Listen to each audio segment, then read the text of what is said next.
Hello everyone, and peace of Christ to all of you. I hope today we'll have a good time and we will learn something new.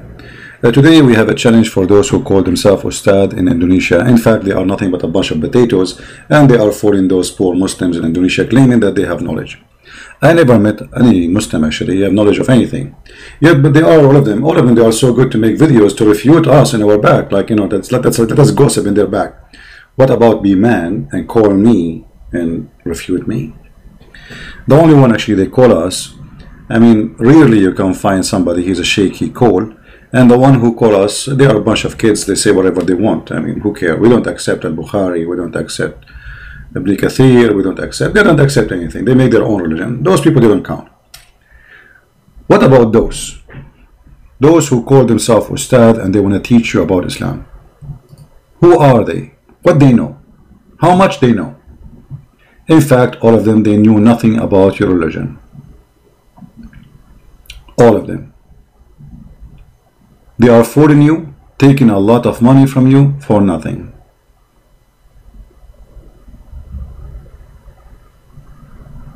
Today's challenge to the Muslims, especially those who claim to be cleric in Indonesia, is very simple. The Muslims agree that God, he gave Moses command. Where we can find the command of Moses in your book? You know, your book is scattered, and when you talk about Moses, you find yourself all over the place. All over the place. Where we can find the commands which is given to Moses in the Quran? A Muslim, he will say to you, oh, the Quran says many things. As an example, you shall not murder. No, it doesn't say that. The Quran command you to murder. If we go over the commands here in front of us, you say, you shall not, you have no, let's go one by one. You shall have no other gods before me. Muhammad, he brought a God, his name is Allah. Musa's never heard of him. And not only that, he claimed that this God has no spirit.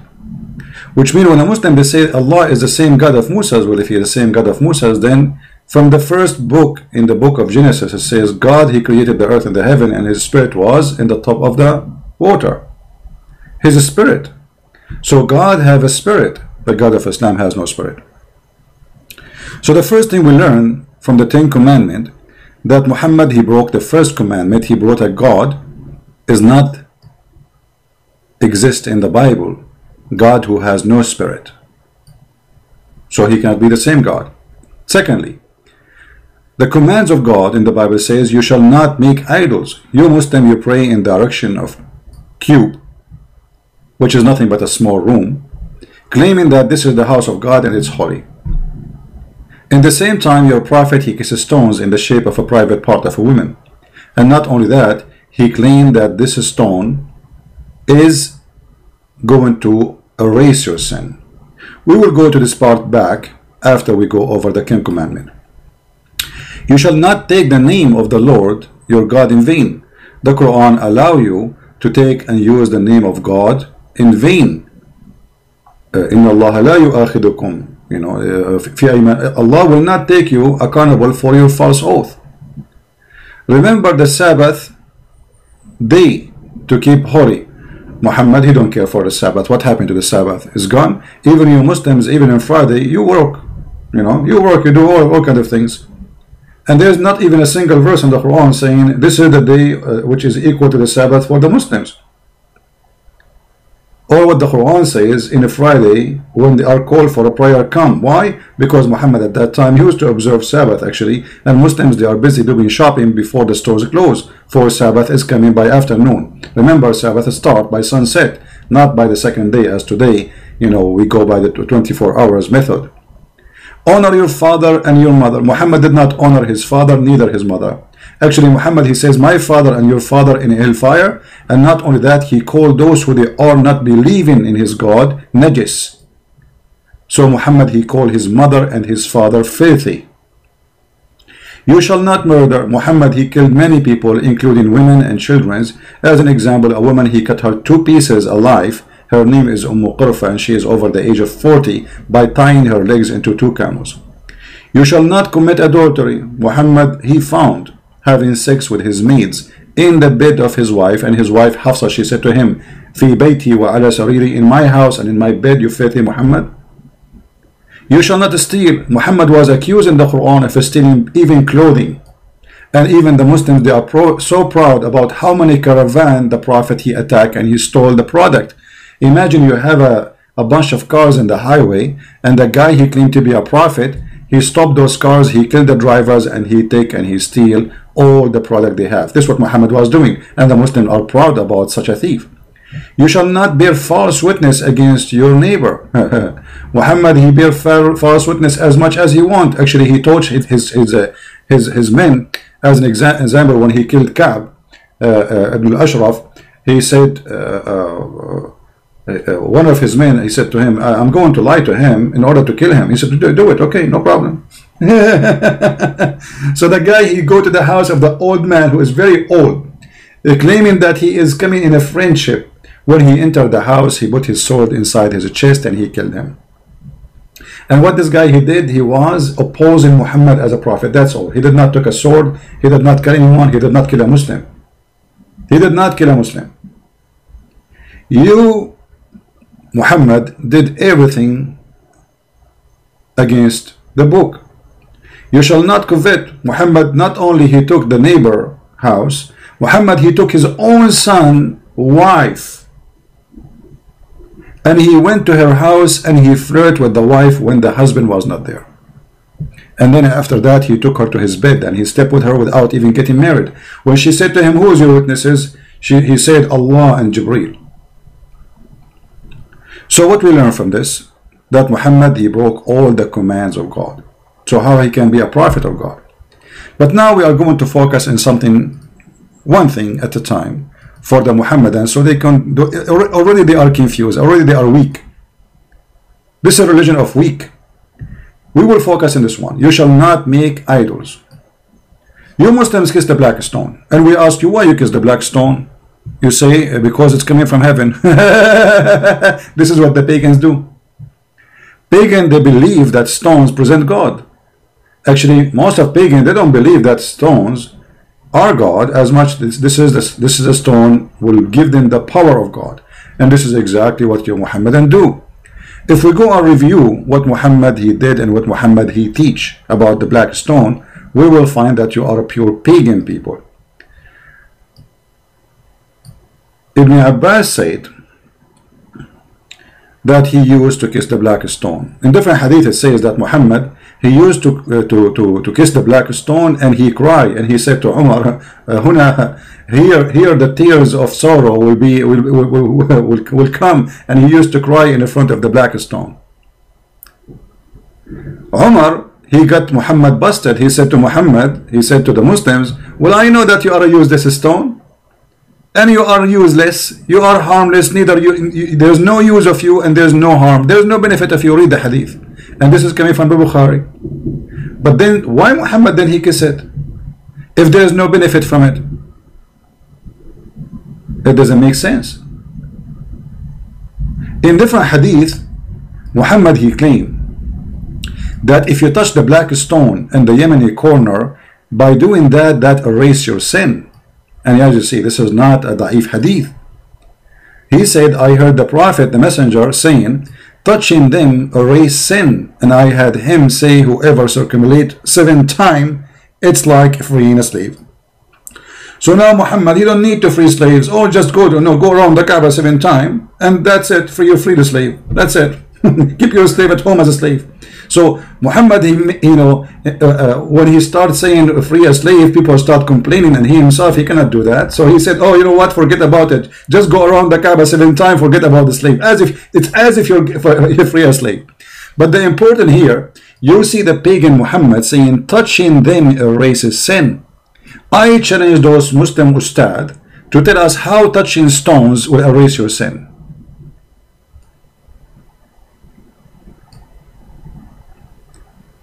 And not only that, Muhammad he claimed that the black stone is a living stone.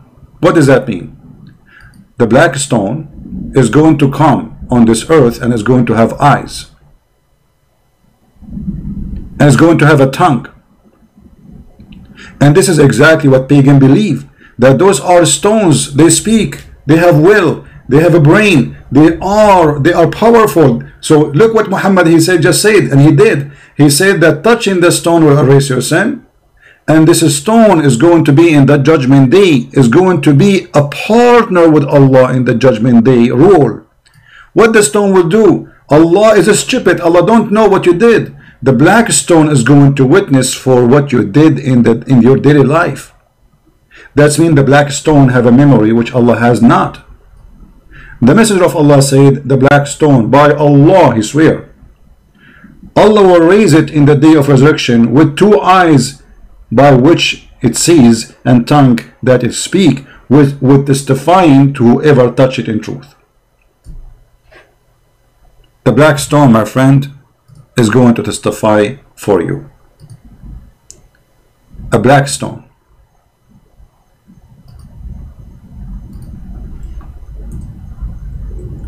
So how you Muslims, or Muhammadan, it's better to call you Muhammadan actually, because what Muslim mean? You are following Muhammad blindly. You are not following anything. You worship Muhammad. Muhammad is God for you, and Allah is the puppet of Muhammad, and all of us, we knew that this is the story.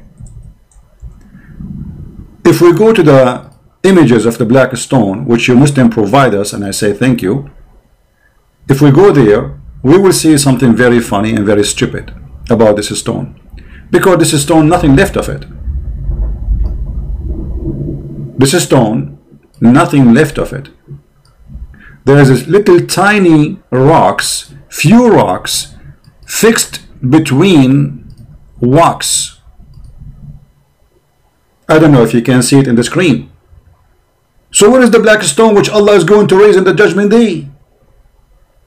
Where we can find it? How this stone will survive into judgment day? It survived by putting wax. Even this stone is not exist no more. It is gone, proving that Muhammad is a fraud. Because if this stone is going to stay until judgment day, then what is this? What is this? Every few days they have to put wax around the stone to keep it look like a stone, because there's nothing left of it. Al-Qurmuti, when he destroyed the Kaaba and he made fun of Allah, and he says, hey, where is your bird? Allah, hello, where is your birds? The one who protected the Kaaba before, as in the chapter of the elephant. He destroyed the Kaaba, he took the black stone, he took it to his house, he made it Pope stone for more than 21 years according to Muslims, and yet Allah did not send his birds. And then they have to pay him money, and look, it looked like a toilet seat. And now according to your prophet, let me make it more clear, hold on.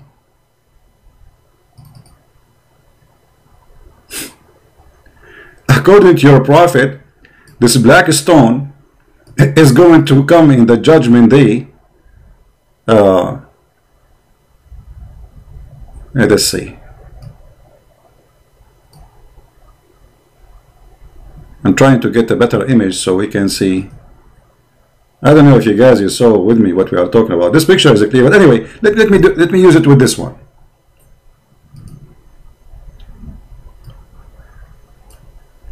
The picture is in the shape of a woman's private part, and all of us, we knew that. And you do not need to be a genius to notice this.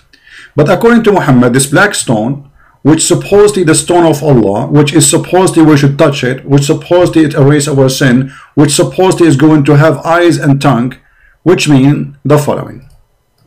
This stone, my friend, in the judgment day is going to be in a very weird look.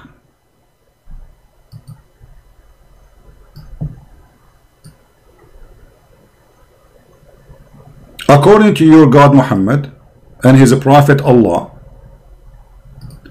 the black stone is going to have two sexy eyes,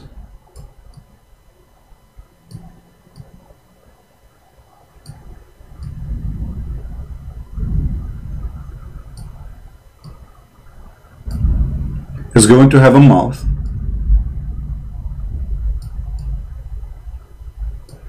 and don't forget that this mouth is going to have a tongue.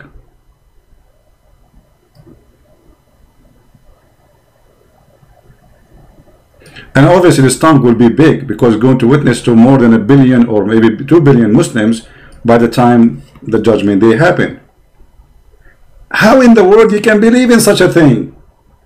So we want the Ustads, the one who claim to be not pagans, the one who claim that we are not pagan, we are people who believe in God, his name is Allah, he is one God, but yet you believe in a fiction and stupid stories, and Muhammad is telling you that even this black stone is the right hand of Allah. How this stone can be the right hand of Allah? This is what Islam is about. Is a bunch of garbage, nothing left of this religion. Even this black stone, even there's no black stone in the black stone. There's a bunch of little tiny rocks we showed you in the picture, and this is what the Muhammadan they have, and yet they claim that they have a stone which is going to witness for us on the day of judgment. How come Allah, he needed you to fix the black stone by wax? Let me take a selfie for this so we can publish it later. Excuse my art, I'm very good an artist, you know, like I'm born as an artist, what I can do. All right, but look at this.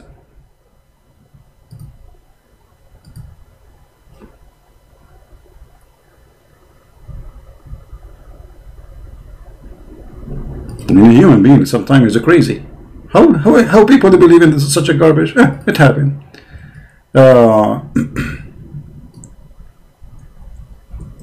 There's tons of video in YouTube showing you live on videos how they fix the black stone every few days. By doing what? By putting a very expensive wax mixed with amber, musk. So it's going to smell good. And here we go. Those are the pictures. Allah, he need a maintenance guy to do maintenance to the black stone. I thought this is a stone preserved by Allah. So now we need to do waxing. Even the black stone need waxing. This is your stone. This is your religion. If we don't wax it, it collapses. And the same as the Kaaba. The Kaaba always flooded by sewage. Let us show you, so people will not say we are making things up.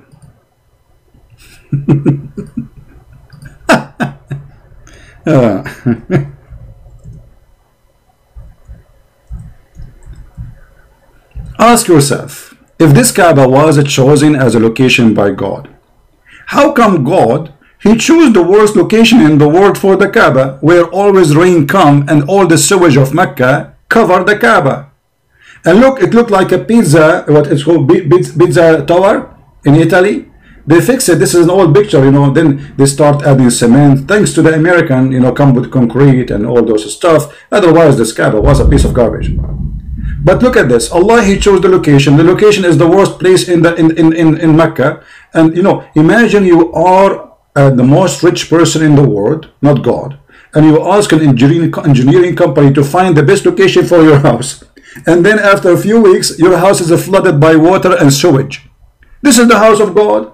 Let us assume that Allah, he made a mistake and he put the sewage house there, I mean the Kaaba. Can't Allah, he make a miracle and he lift up the ground up so the sewage would not cover it? I mean, come on, just lift it 3 meters up.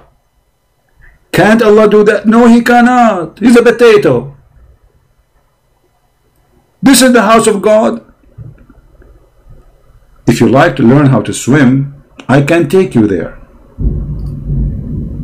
Look at the dirty, filthy water. Look at the color of the water. This is what Islam is about. So we are going to wait for the Ustads, if they dare ever to answer what we are saying. If you are already worshipping one God, his name is Allah, why you are attached to stones? The stone have going to have a tongue. Stone is going to speak. The stone is going to fart. Stone have eyes and tongue and lips. And the stone will erase your sin, as we showed you. What kind of religion this religion is? Since when stones erase sin? And since when God, he have a house is covered by mud and sewage? And since when we cry in the front of stones and they erase our sin if we touch them? And since when we need to pray in the direction of a Kaaba, but yet we believe that Allah is in the sky? And since when we can even pray in the, you know, by the way, Indonesian, they were praying all those years to Africa. If you go in the news, you will find, where is Allah? Where was Allah when the Indonesian were praying to the direction of Africa? Let me find you the news. For more than 1,000 years,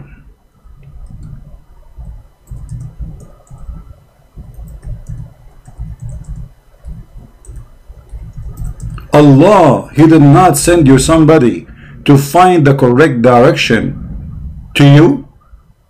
This is in the year 2010. Until then, 2010, not long time ago, just 10 years ago, you Indonesian Muslim, you were praying in the direction, in the wrong direction, praying in the direction of Africa, Somalia. Where was Allah?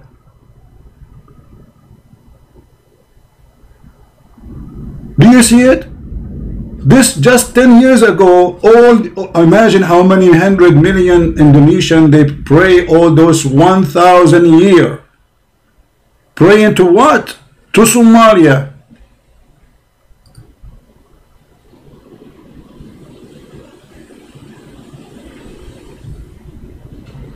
So when they say to us they have God, they have nothing. They are a bunch of pagan and they follow a pagan prophet. Copy the video, share it with your friends. I hope you guys, people in Indonesia, you will see the truth and the truth will set you free. And this is a Christian Prince was with you, with my love to all. I will try to come tomorrow again live on air in the morning if I can, if not the day after. Thank you. And we are going to wait for the Ustads to answer our challenge, if they dare to answer. But you know them, bunch of potatoes. They make videos in my back, but nobody dare really even to refute what we say. They don't even dare to speak to me, for they are coward. Thank you. See you. God bless you. Bye-bye.